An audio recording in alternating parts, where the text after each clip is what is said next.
কথাটো আজি হীৰেণ গোহাঁই কোৱা কথা নহয়। যুগ যুগ ধৰি আমাৰ দূৰদৰ্শী দ্ৰষ্টা যিসকল আমাৰ জাতীয় নেতা আছিলে তেওঁলোকে কি কথা কৈছিল আমি এবাৰ মনত পেলাওঁ। জ্যোতিপ্ৰসাদ আছিল নিভাজ অসম প্ৰেমী আৰু স্বাধীনতা সংগ্ৰামী।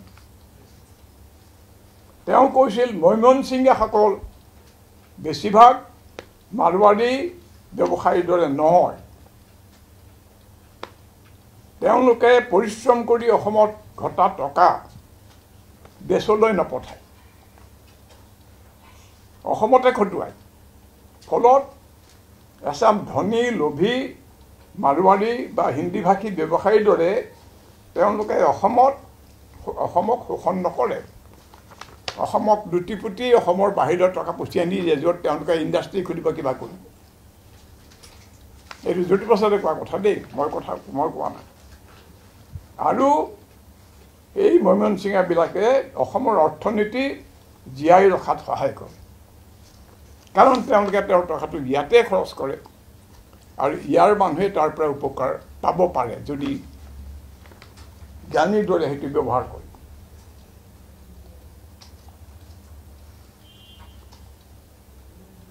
তেওঁলোকে অসমৰ বস্তুকে কিনে, বাংলাদেশৰ বস্তুটো নিকিনে। সেয়ে তেওঁলোক আমাৰ বন্ধু, খাটি অসমীয়া হ'বৰ উপযুক্ত। বহুদিন আমাৰ সংস্কৃতি বহুতে আমাৰ সংস্কৃতি গ্ৰহণ কৰিবলৈ ইচ্ছা কৰে, কিন্তু তেওঁলোকক তুচ্ছ তাচ্ছিল্য কৰি অপমান কৰি দূৰলৈ ঠেলি দিয়া হয়। এসময়ত জনজাতীয় ৰাইজক আমি যিদৰে কৰিছিলোঁ, যাৰ ফলত তেওঁলোক আঁতৰি যাব ধৰিছে। এসময়ত জনজাতীয় মানুহক কিদৰে অপমান কৰা হৈছিল মই সাক্ষী তাৰ। মই নিজে আহোম মানুহৰ কাৰণে বহুত ঘটনা ঘটিছে। এইবোৰ এতিয়া মই আৰু ঘুকটি পেলাই মই পৰিৱেশ নষ্ট কৰিবলৈ নিবিচাৰোঁ। গতিকে সেই ধৰণৰ এটা জাতিগত কিছুমান কথা, বৈষম্যৰ ভাৱ আমাৰ মাজত সোমাই থাকিলে আৰু আজিৰ গণতান্ত্ৰিক আধুনিক দেশত যদি সেইবোৰ আকৌ দূৰ নহয়, জাতি গঢ়া কেতিয়াও হৈ নাথাকে।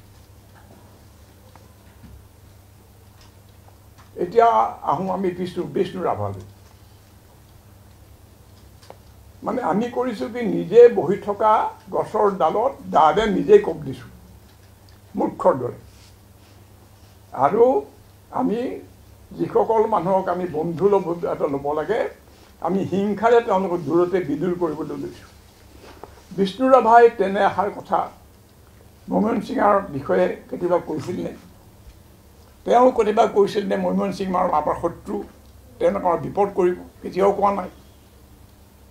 তেওঁ এবাৰ মংগলদৈ অঞ্চলত এই প্ৰব্ৰজনকাৰী মূলৰ মুছলমানসকলৰ মাজত এনে এটা বক্তৃতা দিছিল যে তেওঁলোকে কৈছিল যে এইজন সাধাৰণ মানুহ নহয়, তেওঁ কোনোবা ফেৰিষ্টা অথবা এজন ডাঙৰ সাধক, পীৰ, মানে তেওঁলোক দেৱদূত অথবা এজন সাধক। সেয়ে বিষ্ণু ৰাভায়ো জ্যোতিপ্ৰসাদৰ দৰে ভাবিছিল যে এওঁলোকেই অসমীয়া মৈমনসিঙীয়া। এই শব্দটো জ্যোতিপ্ৰসাদৰ কবিতাত আছে, অসমীয়া মৈমনসিঙীয়া। এই কথাটো কিন্তু কেতিয়াও মানে আমাৰ আন্দোলনকাৰীবিলাকে স্বীকাৰ নকৰে। অসমীয়াই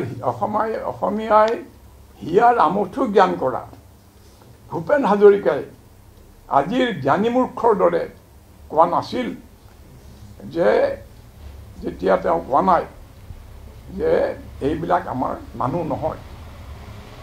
তেওঁ আমি অসমীয়া নহওঁ দুখীয়া, এই যিটো গান লিখিছে তাত তেওঁ কোৱা নাই যে ভাইহঁত অসমীয়াক ৰক্ষা কৰিবলৈ মৈমনসিঙীয়া মাৰা, মোগল মাৰা। বৰং অতি গহীন গম্ভীৰ ভাৱত গানৰ মাজতে কৈছিল থলুৱা আৰু নতুন অসমীয়া। কিয় কৈছিল কথাটো? কিয় কৈছিল থলুৱা আৰু নতুন অসমীয়া দুয়ো মিলিয়ে নতুন অসমীয়া জাতি গঢ়িব লাগিব। থলুৱা আৰু নতুন ন অসমীয়া বুলি যাক কৈছে জ্যোতিপ্ৰসাদে, তেওঁলোকে নতুন অসমীয়া। এই নতুন অসমীয়াৰ লগত থলুৱা মিলি জুলি একেলগে গণতান্ত্ৰিকভাৱে মিলি যদি অসমখন বচাব পাৰে বাচিব, নহ'লে অসম নাবাচে। তাৰপিছত সেই গানটো আকৌ তেওঁলোকৰ বিৰুদ্ধে ব্যৱহাৰ কৰা হৈ আছে। গতিকে আমি আমাৰ দূৰদৰ্শী নেতাসকলে কি কৈছিল, জাতীয় নেতা, তাক আমি কিদৰে ব্যৱহাৰ কৰিছোঁ আজিৰ আমাৰ তথাকথিত ছদ্মবেশী বন্ধুবিলাকৰ উচতনিত আপোনালোকে মন কৰিব। আনকি অম্বিকাগিৰি ৰায়চৌধুৰীয়েও তেওঁৰ ডেকা অসম কাগজত 1938-39 চনলৈকে এইসকলক আপোন কৰাৰ কথাহে বাৰে বাৰে কৈ আছে। অৱশ্যে ক্ৰমে মৌলানা ভাসানীৰ দৰে সাম্প্ৰদায়িক কৃষক নেতাৰ নেতৃত্বত মুছলিম লীগ অতি উগ্ৰ প্ৰকাশ্য হিন্দু বিৰোধী আৰু পাকিস্তানপন্থী হৈ পৰাত অম্বিকাগিৰিয়ে সেই কথা লাহে লাহে নোকোৱা হ'ল। এতেকে খিলঞ্জীয়াৰ আমাৰ প্ৰকৃত দেশপ্ৰেমিক জাতীয় নেতাসকলে কেতিয়াও মুছলিম বিৰোধী বা মৈমনসিংহ বিৰোধী হ'বলৈ আমাক পৰামৰ্শ দিয়া নাই। বৰং অসমীয়াৰ বৃহত্তৰ স্বাৰ্থ আৰু ভৱিষ্যত নিৰাপদ কৰিবলৈ এইসকলক অসমীয়া জাতিৰে মিলাই ল'বলৈহে সজ পৰামৰ্শ দি গৈছে।